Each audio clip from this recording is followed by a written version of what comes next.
Welcome to UGASports Live, a little Donnan After Dark edition. Move to Wednesday evening this week. Radi Nabulsi will join us in progress for the show, and we'll talk about some of our sponsors, Athens Ford, Your Pie as we get going. But this is the playoffs beginning for Georgia. If any postseason dreams are alive after this, coach, it's because Georgia will have done what it needs to do against Tennessee. We'll start there. Do you want to talk about what happened in Mississippi, which I feel like we've talked a lot about on our channel? Do we look ahead to Tennessee? You're a coach. How would you handle this? Well, hopefully we've looked ahead to Tennessee by now. It's Wednesday, so you got to bury it. But it was definitely a tremendous victory for Ole Miss. They took care of business and did what they had to do, and we didn't. And it's been well chronicled, some of the issues we had up front, both sides of the ball, and then of course, our inability to make any big plays offensively and the inability to defend the pass was very evident the other night. They had guys with blinker lights on, but we certainly got a task ahead of us, and particularly now that it's win or go home as far as where we are in the rankings now. So looking forward to our guys, rebuilding their pride and also understanding that hopefully Ratledge and Micah Morris can both play enough where we're not down to a third team right guard. That makes a lot of difference in your O-line. Radi is joining us now. Radi, I took a brief intro from you, but if you'd like to just re-rack the show, you're welcome to do so. But we just kind of moved to what Tennessee is, and I definitely want to get Coach's scouting report specifically on them and Josh Heupel. But hello, Radi. Welcome in.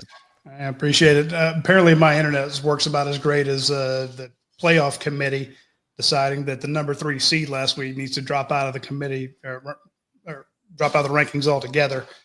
And I get it if Georgia wins and they're in, but just the fact that Georgia's had to go through I don't want to call it unprecedented gauntlet, but a serious gauntlet that culminated last week in that Ole Miss game.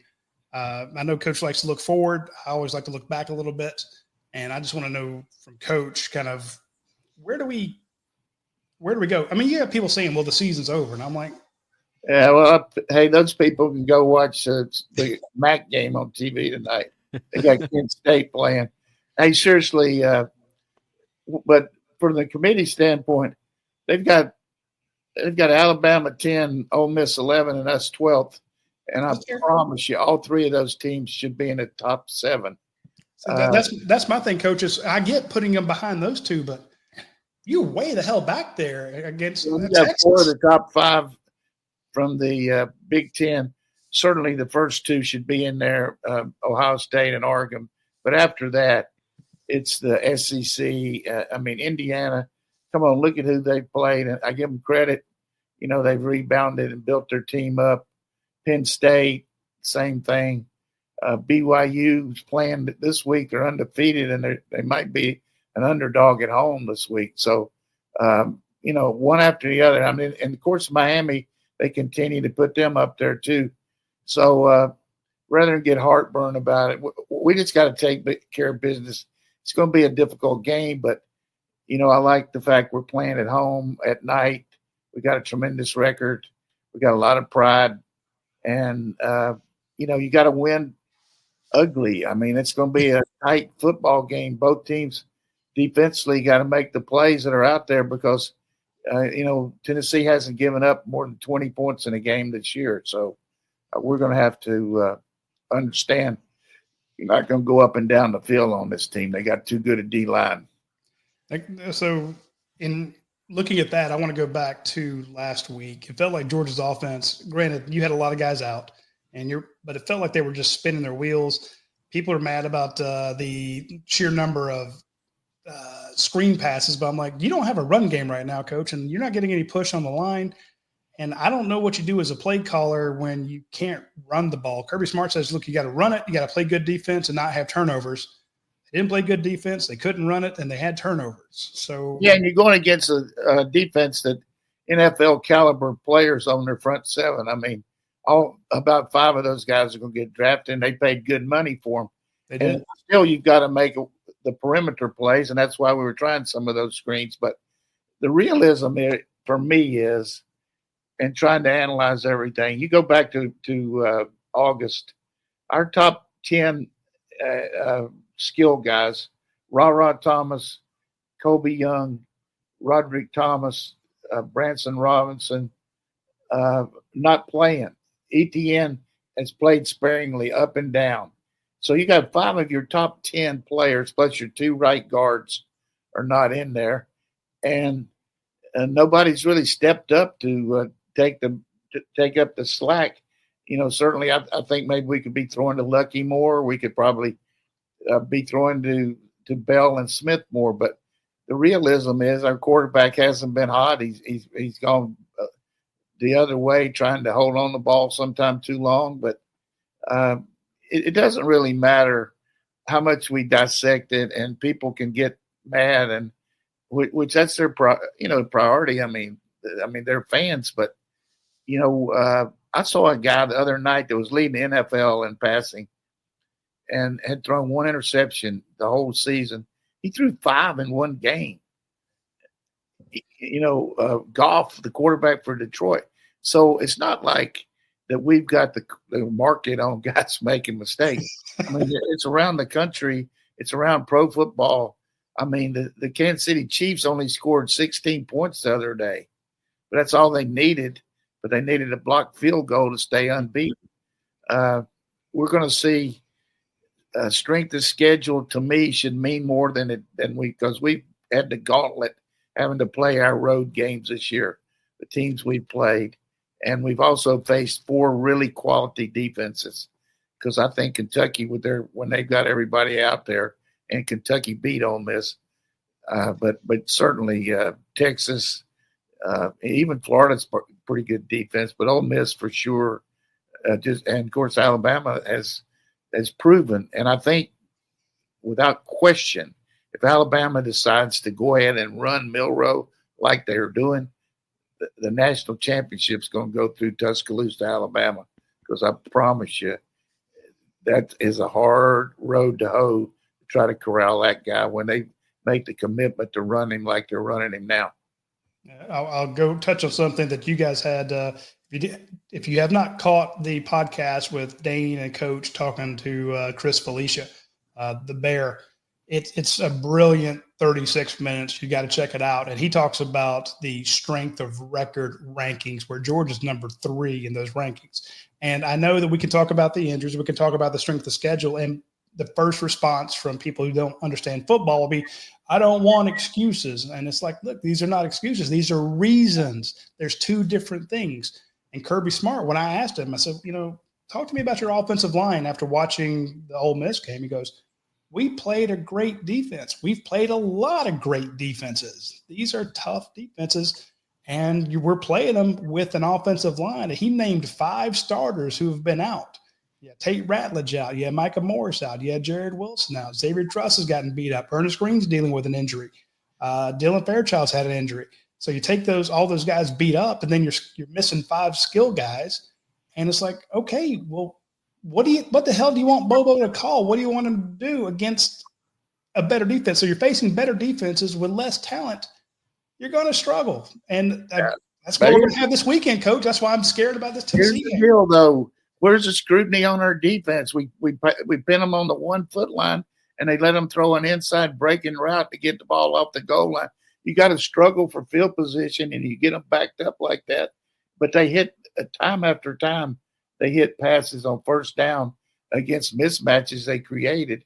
So, and our defense is playing hard, and they're coaching them hard. But I think it's a total team situation as far as helping each other out. The first half of the Texas game, our defense created tremendous field position for us offensively, and we were able to take advantage of it and get the game in hand. This game, they did the same thing with a really good first possession turnover, and then they played a second-team quarterback and go down like they're playing against a scout team. The way 5 of 6. I mean, he just goes nuts hitting us. So good game plan, the way they reacted and everything. This is going to be a team that in Tennessee, regardless of whether Nico plays or not, they're committed to the running game. Their back makes a lot of one-on-one runs where he breaks tackles, and we're going to have to tackle well and keep them from keeping the ball away from us, with ground and pound. But it's going to be a situation where everybody that is in doubt about us is just going to have to enjoy the fact that we're not a dominant team, that we're going to have to win different ways, but enjoy the fact that you got a chance to watch us play the next 3 weeks and maybe build some momentum going into the playoffs with the win against this team. And of course, Tech, it probably worries me more than Tennessee in a lot of ways because of the way their quarterback can run. So we'll just have to see. But I don't like it, Coach. I like the fact that for 3 years they're dominant, easy wins. Roddy, let me for him is bullshit. Let me attempt to both scare you and soothe you. So you're already scared, so I'll scare you even more first. The differentiator in a lot of these games that we're seeing is the quality of the defensive line play. It's how Texas A&M in the second half destroyed an LSU offensive line that's really, really good. South Carolina's defensive front is what's leading that team. It's how Kentucky competed with Georgia. Tennessee is a really good defensive line, and Georgia has all the offensive line injuries that you talked about.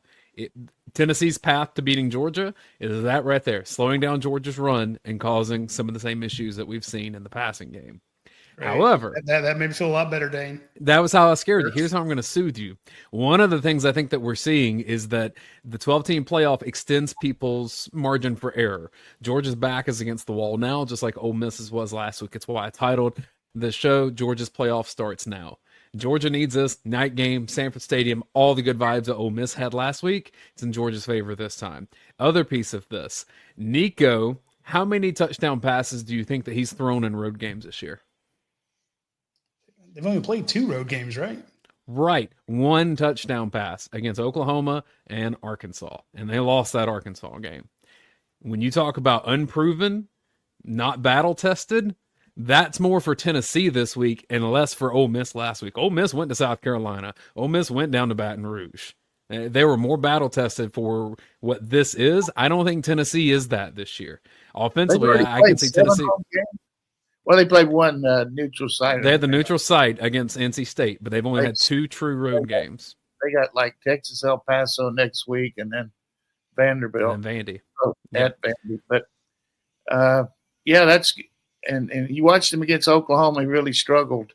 I was out there for that game, and they were thrilled to beat Oklahoma, and Oklahoma has only 1 conference win.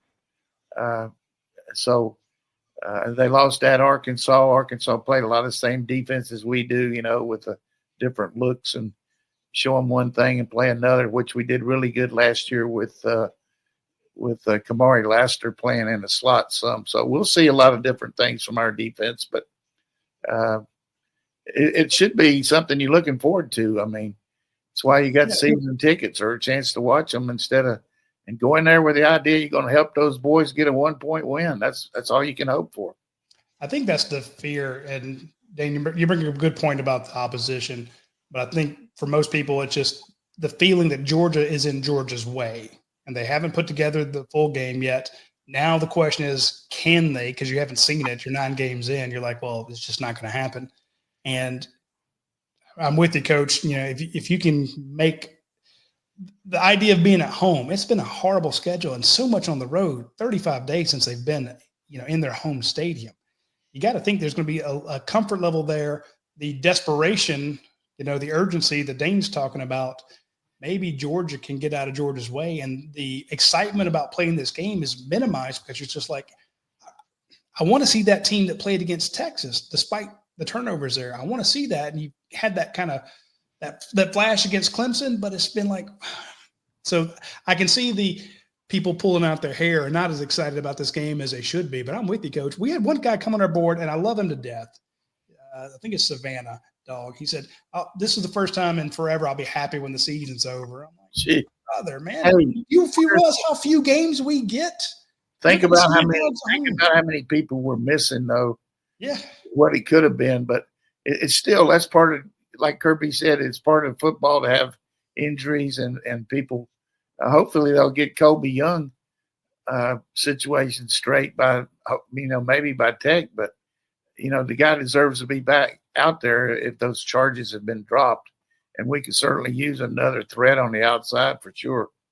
I mean, this is also building for what Georgia is as a program too. So, how often have we covered these players, Roddy? And they say, when I got thrust into action and played a little earlier than maybe expected because of X, Y, and Z injuries or whatever it is, it helps Georgia down the line. And you see that with a lot of CJ these Allen players. getting thrown into the fire last year. Exactly. Dalen Everett played pretty early for Georgia, and now he's leading that position. This is going to happen faster because the depth just isn't there on rosters based on the portal and all these other factors. So Georgia's program is being built as we're watching it happen right now, and the sustainability of that program happens now. They give Ole Miss credit. I mean, they got good players. They got a quarterback that's going to get drafted high. I mean, this guy's a winner. And they did a good job of acquiring some really talented defensive players, guys that look like ones that have been playing for Georgia for a long time. And I think as much as you want to bag on Georgia, we needed to play and make some plays to keep that game in hand, and we had that. We backed them up on the punt. We had a good drive to start the second half, and then threw a pass on first down and didn't make it and had to kick a field goal. But let's just move on and answer some of these questions. My ass is starting to get chapped. Hang on, Coach. We got some breaking news here. Let me pop it on the screen. The injury report is out, or the availability report. So what do you say about Nico? That's what I'm looking for. Questionable. Oh, yeah, I could have told you that one. So there it is. The update on him is Nico Imiyava, the Tennessee quarterback, questionable. So Georgia's Micah Morris, questionable. Cash Jones listed as questionable. We reported earlier that he's been wearing a boot. So that's him. Trevor Etienne also listed as questionable. So I'll say the Cash plays. About Trevor Etienne? I'm not sure about him just because it's I know when I broke my ribs, that was the hardest thing I ever had to do to try to play. And I was just an old quarterback, but it was, just even breathing was, and I would tell people, please do not make me laugh or do anything. I can't hardly handle it. I had this corset on and these rib pads, and it was excruciating pain, really terrible. And I got hurt holding for an extra point. This guy ran into me at Florida State and knocked me. You had your side turned to him? And then my coach came. I was kind of laying there, and he came and picked me up. He said, "Don't let him see you're hurt." And so he carried me off the field like he was talking to me with his arm around me. And then I went in the dressing room, and they gave me some kind of pill. And the next time I felt anything was when I couldn't even breathe after the game. Wow. Did you execute the hold? Oh, of course. I was Mr. Yeah. Why would you question that? No, I mean, they had to go reliable hands on the – so I did that for a long time. But that and punting, the only thing I didn't like about it, I didn't get to warm up enough at quarterback because I was holding for the field goal guy, and then I was over there punting. And I told the punting coach, I only need to kick 2 or 3, coach. But he wanted me to do all these coffin corner kicks and all this. So finally, I just told the head coach, I said, "Coach, I can't do all these warm-ups with everybody." I said, "You either take me off of that or what, but I'm the quarterback. I got to warm up." Yeah. Hey, with the running back injuries, Coach, you think we see either of the 2 freshmen a bit more? You could. Beyond Nate? You could see them. I mean, you got to do something or maybe have a package for Bell. Oh, I like that. Feed Bell. Feed him. I just think if I'm Kirby, Bobo, I dramatically cut back and work on execution and eliminate alignment mistakes like we're making, things like that. Just go out there, and we can't have the perfect play. So what? Let's just go out there and make them stop us. I'm with you there. I want to mention our friends over at Reinhardt Equipment Company. Big Dan, the Bobcat Man. Again, if you don't have a cool nickname, find one. And maybe a good nickname, not the one like what we call Dayne. He's got a lot of nicknames around here, but none of them are good. But reach out to Reinhardt Equipment Company. Look at Big Dan there, that great beard. He's an absolute gem. He texted me after the Georgia game. He's frustrated because he's just a giant Bulldog fan up there in Rome, Georgia. Now, if you're in the west Georgia part of the state, you need to swing by Rome, Georgia. Check out Big Dan, the Bobcat man. Check out his videos. He's just a good follow anyway. But they do have financing on these items. So if you're like, hey, I don't know if I can, I don't know if I got the money for that. They have fantastic financing on those. So reach out to them. They always have new equipment coming in.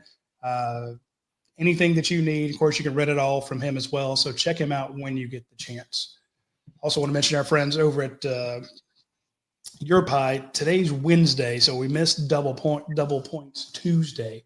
But it's now Wednesday. There's going to be a big game this coming Saturday. Go ahead and put in your order for your pizza or your sandwiches or your pasta or your salad, your breadsticks. Do it on the app. Get the points. Flesh it out. And that way, come kickoff in Athens, you're like, hey, dinner's taken care of. Oh, we got wings. Got wings and pizza. Do it with our friends from Your Pie. You'll be very glad you did so. They take great care of their communities. Every time you go in, they're always doing a percentage night for like the local Boys and Girls Club. And I don't mean just Athens. There's 70 locations. They're all over the Southeast. They're doing it for the Rotary. They're doing it for the local high schools. The virtues and priorities of the founders that carried over, Drew French and his wife, they're big in the Athens community. It's the same in LaGrange. It's the same in Columbus. It's the same in North Carolina. It's the same in Florida. So check out our friends at Your Pie. They're great community members, and it's a great place to get food. Coach, quickly, I wanted to, based especially on what you did at Marshall, where every day literally was the playoff by the end of your season. When Georgia's in a position like this where everything's still in front of you, but you do have to play better, but you have the home atmosphere and all the things coming with it, what do you choose to focus on a week like this when you know the energy in Sanford Stadium is going to be wild? Their college game day is going to be there. SEC Nation's in town as well. How do you approach your team about this week? And I know Georgia's done this a lot, but I don't know that Georgia's been in this position where you have to have it this way. Yeah, I think Kirby's always the focus is on his team, and he really doesn't talk about the consequences of what if and all that. Just about trying to rectify the mistakes from the previous week, but also trying to develop the younger players and also making sure that your health is such that you're fresh for the game and finding ways to have competition and practice and all that. But bottom line is recognizing your strengths and making sure that what your weaknesses are attributing to some of the things that have happened. How can you counterbalance those as far as you only got so many plays on both ways? So what you can do and what you can't do, and maybe do a little bit more of what you can do and just admit you can't do some of the things you used to. And the other thing, just a quick scouting report on Tennessee and Josh Heupel, and we've seen him for a couple of years. How much does this feel like it's similar to what Georgia saw with Mississippi State? Because Jeff Levy comes from that same tree, but this is a guy that you saw come through Oklahoma's program for quite a while as well. Yeah, let me get some water here. All right, Coach is gonna get some water, and well, dude, I'm more worried about not so much what they do. The fact that you got the two of the three running backs you used at Ole Miss are now listed as questionable. After the game, Cass Jones is in a boot. Trevor Etienne had to leave the game, couldn't do it. Put a lot of Nate Frazier. Nate Frazier had, 2 fumbles? Yeah, 2 fumbles in the game. And it's correctable, but he's had fumbles throughout the year. And again, freshman running back. So you might be relying on Chauncey Bowens. How many snaps does Bowens have this year? Not many. Peanut had his 1 carry, touchdown for a touchdown. And again, might be able to go the whole game with one guy. I like the fact Dylan Bell. So I'm with you, and I want Coach to answer the question about the philosophy, because to me, Tennessee doesn't look to be going as fast as they used to. I get it. There's, your player personnel changes. You change your scheme. Right now, I'm wondering how does Georgia Georgia couldn't run the ball well last week against a good defensive front. Now they got another defensive front, and we talked about, you're down 5 out of your top 10 skill players. This is a different front. They're more okay. They play the 4-man look, and they come hard off the edge. I mean, you watch Mississippi State against them, had some big-time runs against them. I mean, 10, 15, 20-yard runs. You didn't see that against Ole Miss. I don't know that we'll do that, but I think they're geared more into just stops and not so many lost yardage plays. They're pretty good at rushing the passer. We got to keep low pad level, and we got to avoid second and third and long. That's what we got to do against these guys. All right, and then Josh Heupel, tendencies, his tree that he came from, anything similar to what we saw at Mississippi State with Lebby? No, I think, first of all, he was a different coach at Oklahoma because they were in the air raid type deal because of Coach Stoops brought in Mike Leach, and that's what they ran when they won the national title when he was the quarterback. And he's getting in the Hall of Fame this year as a quarterback, Coach Heupel, so congratulations.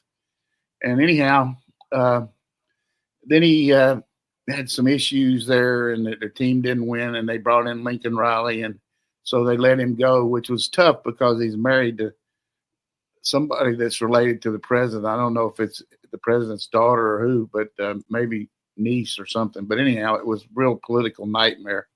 He went out to Utah State, and then he moved to Missouri. And then when he went to Missouri, he started running some of that Baylor offense, and that's where he got involved with, the Baylor deal. And then when he went to went on to UCF, he brought in Lebby, and they do so it's very similar offense to what Lebby runs at Mississippi State.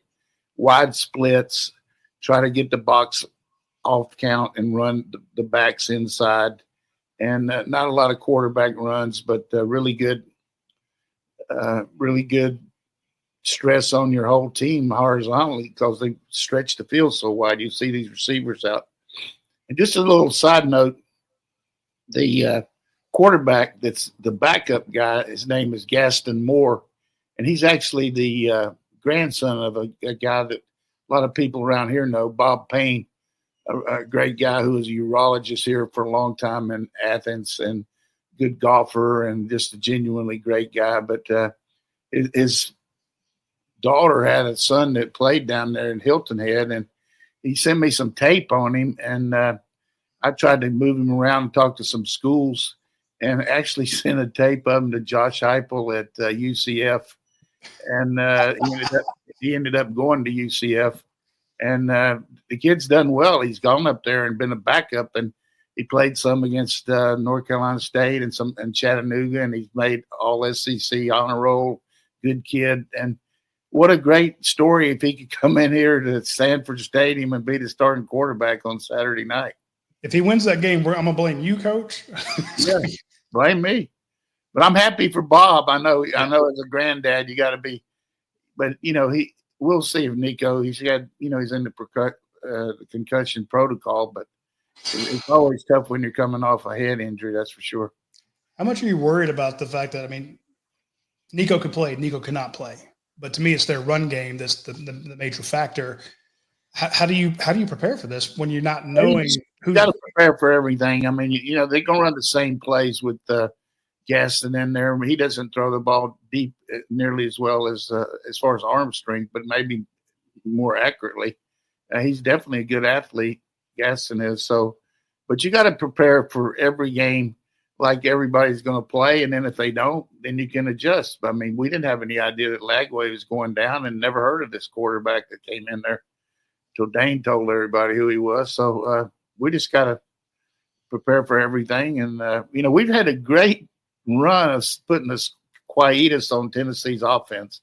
If you look back over the last 4 or 5 years, maybe 6 years, we won by at least by 14 every time we played Tennessee. I'm not saying that's going to happen here, but, since Heupel's been the coach there, the 3 years he's been there, he's only scored 1 touchdown against us each game, I think. And I'd say overall talent on offense, Coach, they were better that year. They had Hendon Hooker and the receivers than probably what they are now in terms of explosiveness. Well, definitely receiver-wise.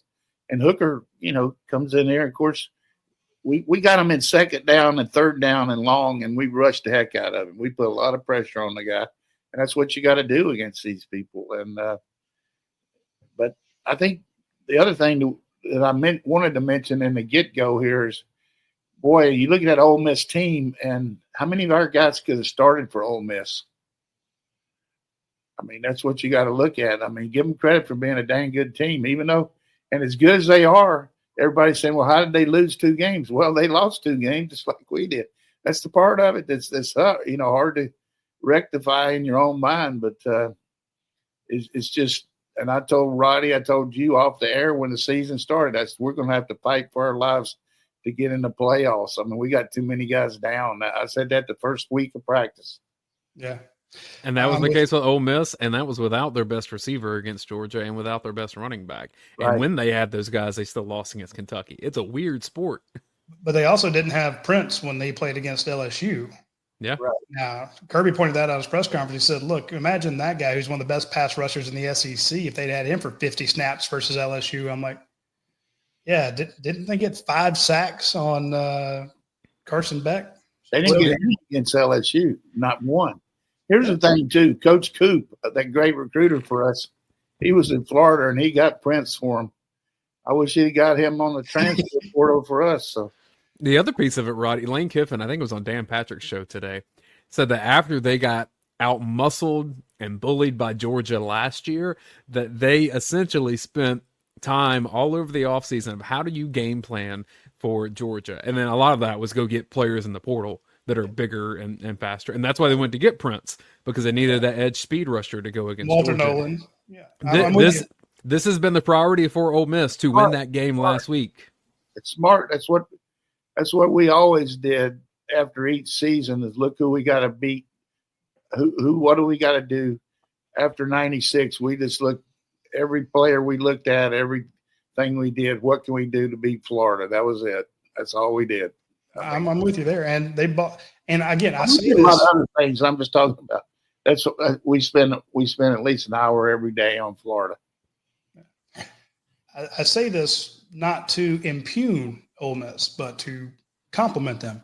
They went out and got the best team money could buy, and that's legal now. That's the way it should be, that's the way it is. So if that's the current rules, take advantage of it. And that's what they went out and got some bunch of great players, and they beat Georgia without their best skill players, but they had the best defense, which again, Coach, we talked about Georgia's offense versus that. And you said, hey, let me just throw one other thing in there that I think is really salient, because I think you made a great point there.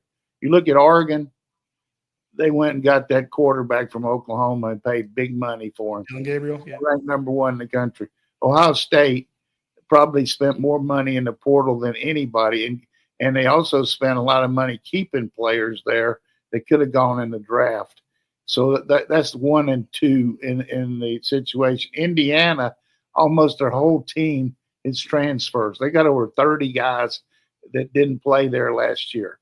30 guys playing for Indiana. You could go on and on. Colorado is, I don't even know if anybody was there besides Shadur and Hunter last year, but he's done a tremendous job out there. I mean, unreal what he's done out of Colorado. So, hey, you still have to do it right, though. Look at Florida State. Yeah, Florida State just had a combination of a lot of things, but one thing about it, I mean, those coaches got some good contracts, man. I mean, that assistant coach got a 3-year contract for almost $2 million. I mean, it's going to cost them $8 million to pay off three assistant coaches. I mean, that's a lot of money for assistant coaches. Yeah, and not saying the money's the way to go, but if you are smart with it, and you and I both know the reverence I have at Oregon. I like Dan Lanning, but my biggest, to me, their biggest asset up there is Marshall Malchow. I just love that guy, Yeah. Malco, excuse me. What I was thinking about the whole Georgia side of it was not should Georgia be paying more in the portal? Should you have who you have. Injuries, you got injuries. You had the worst schedule in the country. You haven't played a home game in forever. Again, reasons, not excuses, but what do you do going forward? And I like what you said earlier about Georgia's offense. You said this week, don't have alignment issues, work on some basics, and just go out there, run. I don't want to say that you said they were simpler plays, but something that. No, I mean, whatever is your best stuff. I mean, yeah, we're a multiple team. We got a lot of things, but I'm saying the problem is if you're not making a lot, my point here is not second guessing. It's reality. If you're not making a lot of first downs, you're not going to be able to run a myriad of plays. So run the ones that you feel like are your bread and butter more, and maybe not experiment with anything different, because you're not going to get to run them much if they don't work. So might especially as well go with your best stuff. Yeah, and when Tennessee running the ball, what's your over-under on possessions Georgia gets this week? I mean, I think you got to hope you can get 5 or 6 each half. And, first team to 20, you got a really good chance of winning this game. Yeah. So I want to flip that to the defense. That's kind of why I brought up Ole Miss. They just had better athletes than you did on their defensive line. You're kind of banged up on defense. You don't have as many superstars like you did in the past. Do you do the same thing on defense? Because Georgia has exotic defenses. They have some really complicated stuff out there.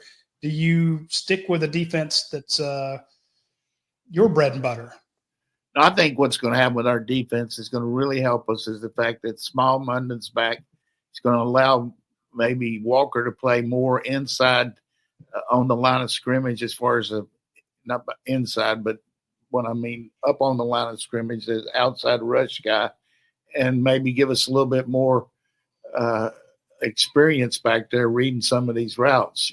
These younger guys are good, but they haven't had the experience that Small has, particularly the practice experience. So having him back there will help. And then hopefully, last year we played some pretty good stuff against Tennessee, where we didn't necessarily play press coverage so much. We did some different kinds of what we call 3 roll, where we go 3 deep but roll up to one side or the other, but really keep them from throwing the ball deep and work on the intermediate areas, and they weren't able to do it. So I'm not sure what the plan will be, but it certainly eliminates so many big plays that Tennessee had made in the past, and we were really good at it.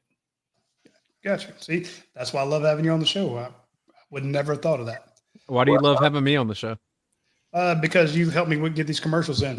All right, first and foremost, I want to mention our friends over at Bulldog Snacks.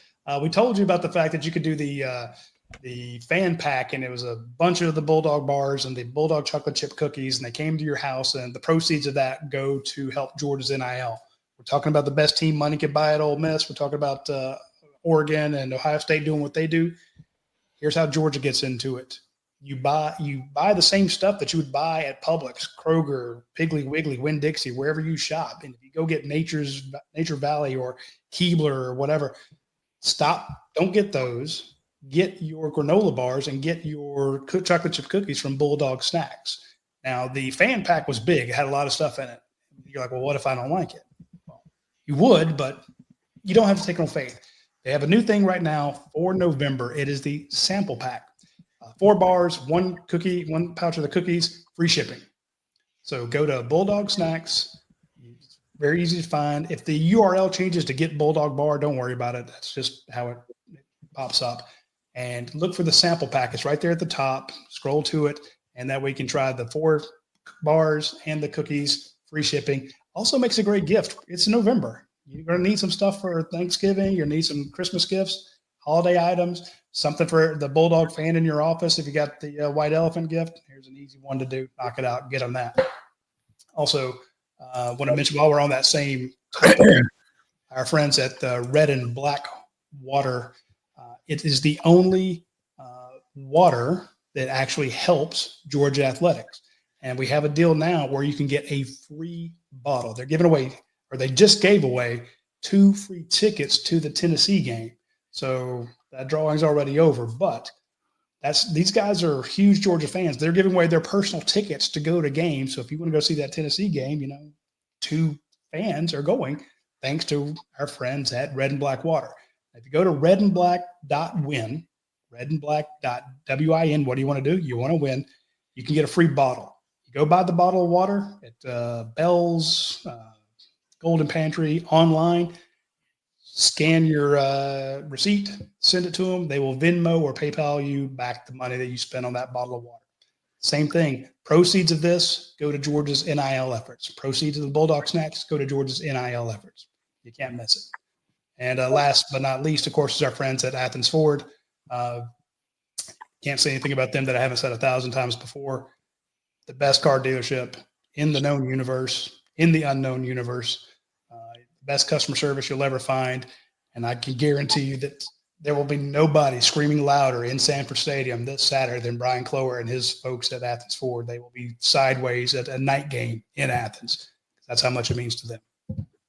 This question's from UGASports.com. Red and Black in the Day says, I know you guys have to support coaches and what they do, but how do you explain some of the whiffs by the offensive line in the Ole Miss game without being extremely critical of the staff's preparation and adjustments?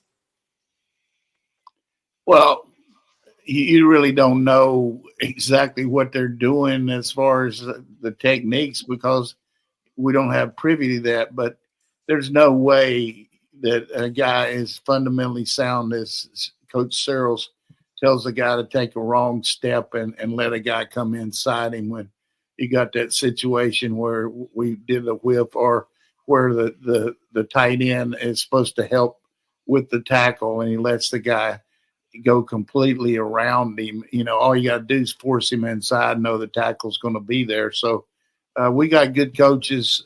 Sometimes, you know, it's just inexplicable that, you know, you have some employee, you tell them to do something and they do something stupid, but they didn't do it on purpose. They just didn't do it, you know. So I think certainly the coach has got to take the blame because that's his position. But I've watched these guys coach on the field. They're good technicians. They do a good job of teaching technique. And we just got out executed several times, and a couple of times we just took improper pass, and a bad step. There's no question about it. But it's hard to get a whiff, but we certainly had some of them. I want to jump in real quick, Dane, and ask Coach a question.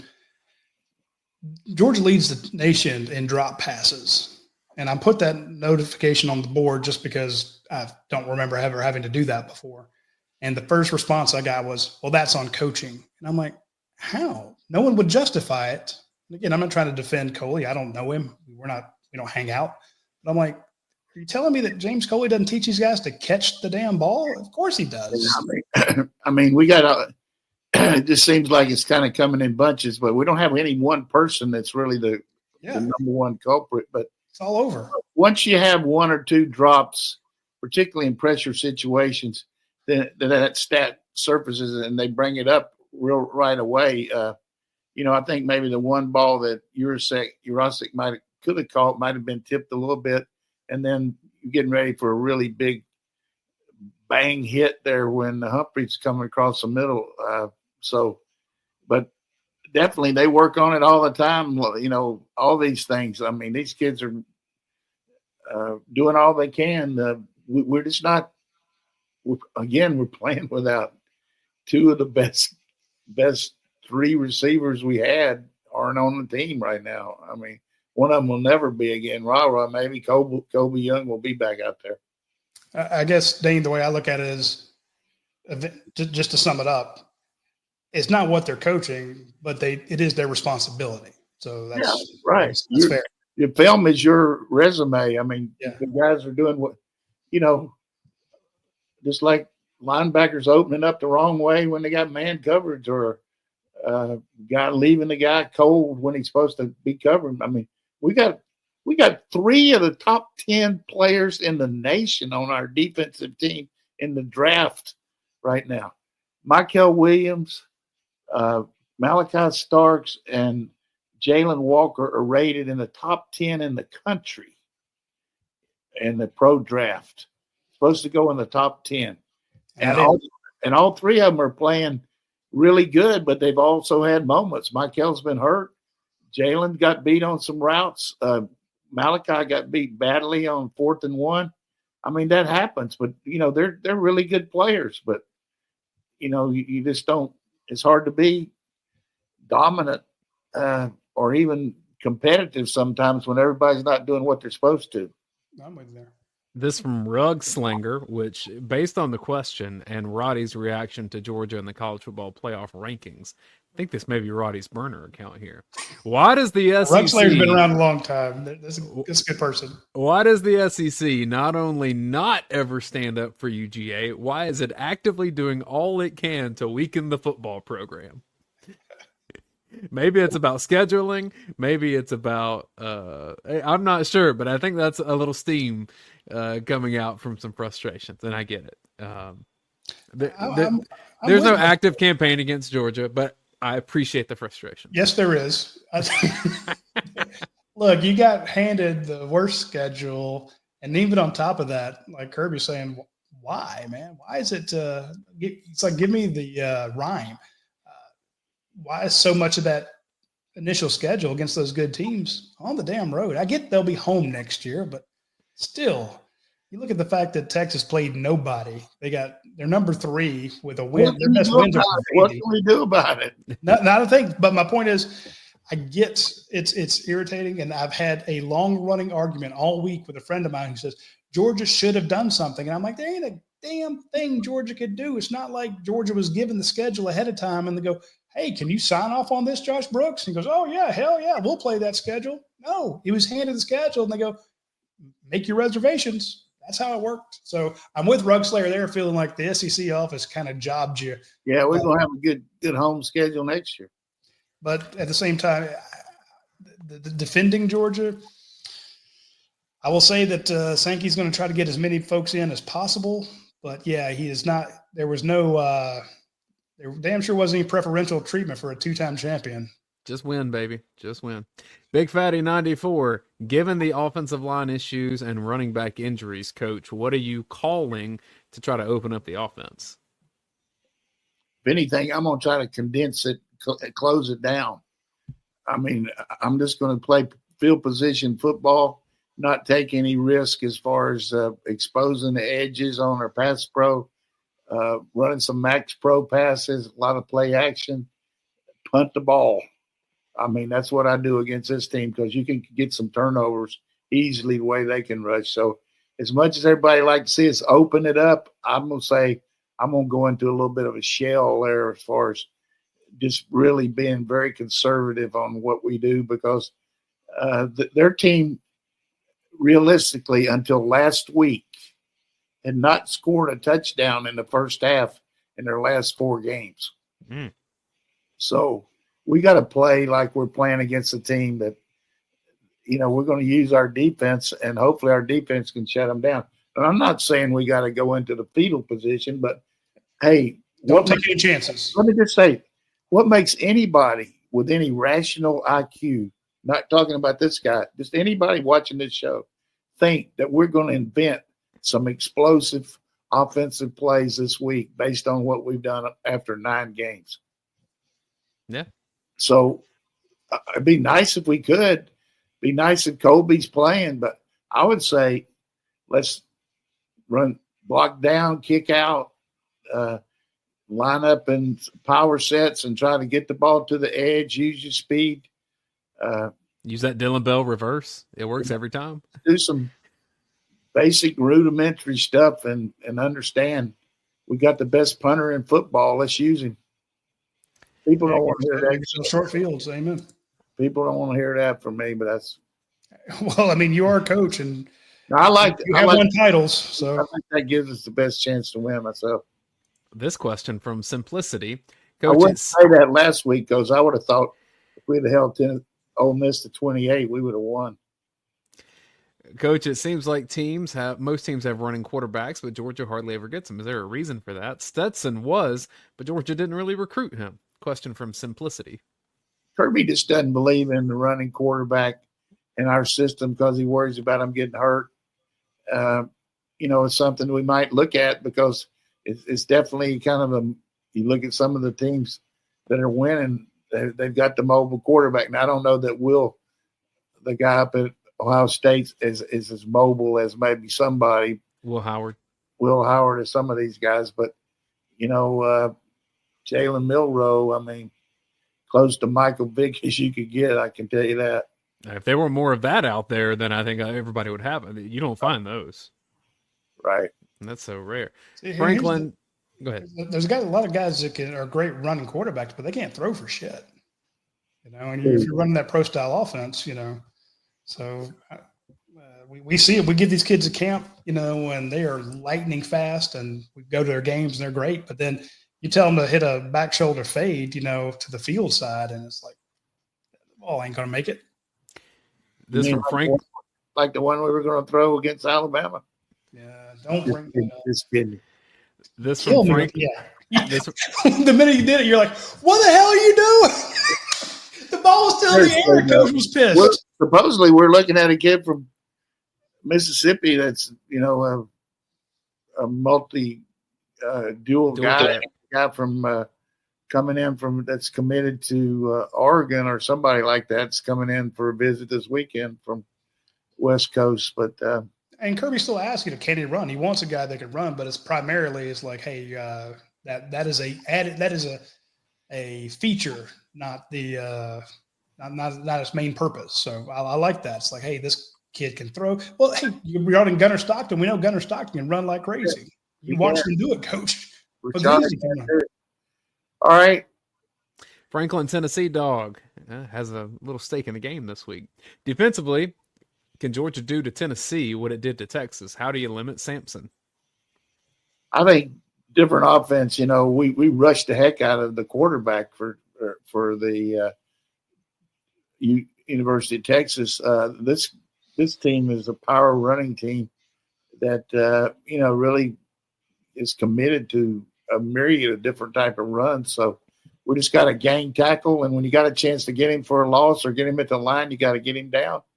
And like I said, if we can get them in second, third, and long, they are not very good at protecting the quarterback. I mean, we were thinking we were going to do that last week, and we never did. I mean, they threw the ball, I think he said, 18 times on first down last week. So we never got them and hit like 16 of them. We never got them second, third, and long. First series we did, but we didn't do it much.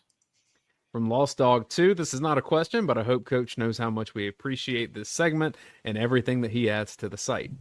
Ditto. I appreciate it. I'm trying to be patient. When I answer some of these things, I realize that everybody's got concerns, but I think we got to take a reality pill here that we've been under a real fine scrutiny for a long time because we were really great, but right now we're not overpowering team in any phase except maybe the kicking game, and so we just got to win a different way and hope we can do it. That's all. That's what you got to adjust to. We have 4 more questions, but I know we need to sneak in one more break before we wrap, so let's do that now. I want to mention our friends over at Academia Brewing Company. If you're coming to Athens this Saturday for the Georgia-Tennessee game, let's say you don't have tickets and you're looking for a place to watch it. I've had a lot of friends say, hey, I'm coming up for the game. I'm like, well, where are you sitting? Oh, I'm not sitting. I'm going to go downtown. You can go downtown and go to a place where they're playing music and see the game on a small screen TV, or you can go out to Academia Brewing Company, get fantastic beer, great food. They're always doing some sort of promotion out there. The beer garden could be very nice. They have their sour syllabus out there. Tonight is Wednesday night. They have bingo night. So it's they're playing bingo out there. There's always something fun going on at Academia Brewing Company. So check them out. Again, the owner of the place, what are they, 7 years now? It's been around a long time. Huge Georgia fan, and I guarantee you he will have a fantastic tailgate and a fantastic game experience for you when you swing by Academia Brewing Company. Also, we have our friends at myperfectfranchise.net. That's Andy Ludecky. He just put up a new Franchise of the Month contest on the front of the dog vent. You can look at it's pinned at the top. Basically, he describes a franchise, gives you some of the concepts, some of the things behind it, and you guess what the franchise is, which sounds pretty easy until you realize there's over 3,000 different franchises out there, and you're like, oh, wow. And if you put in a question, you put in a guess, he will respond and say, hey, that's either it or nope, try again. And if you win, he does this every month. He gives away a free year membership to UGASports.com. So he's had a lot of the UGASports.com members reach out to him, and a bunch of them have new companies because they reached out to Andy Ledecky at myperfectfranchise.net.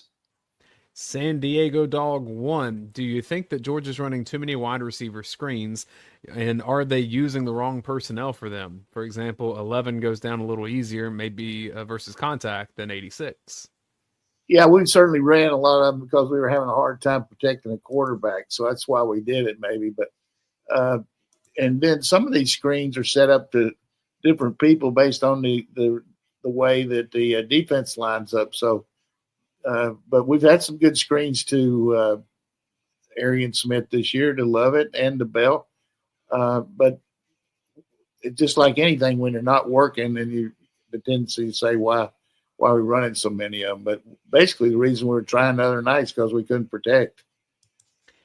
Billy Zane asked a question in a way, and I feel like I've tried to ask this about 3 times, Coach, and this is better worded than any time that I've asked it. He says, I feel like we've had a really good team, but have some flaws. Those flaws just seem to coalesce, and he says, there's your $64,000 word for you. They coalesced last Saturday. Do you just get back to work and try to correct mistakes like always after a debacle like that, or do you shake things up? I think it's a combination of shake up a few things, just say, look, from the standpoint, wise man changes and a fool never does.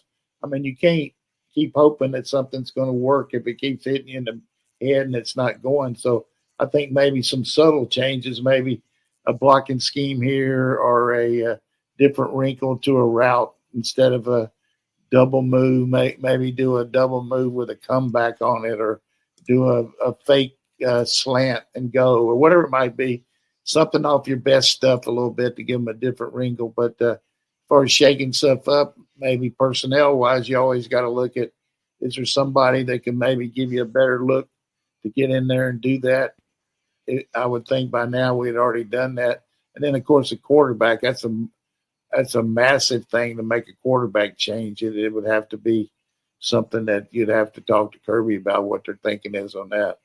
We have seen a couple of offensive skill guys get in there a little bit. So Kobe White, that first drive a couple of games ago, saw Dwight Phillips with his touchdown. So maybe there's some things that can be elevated from some skill guys based on injuries and personnel. Yeah, and Evans, we had another Evans is in our top 11 or 12 players too. He's been out for 3 weeks too.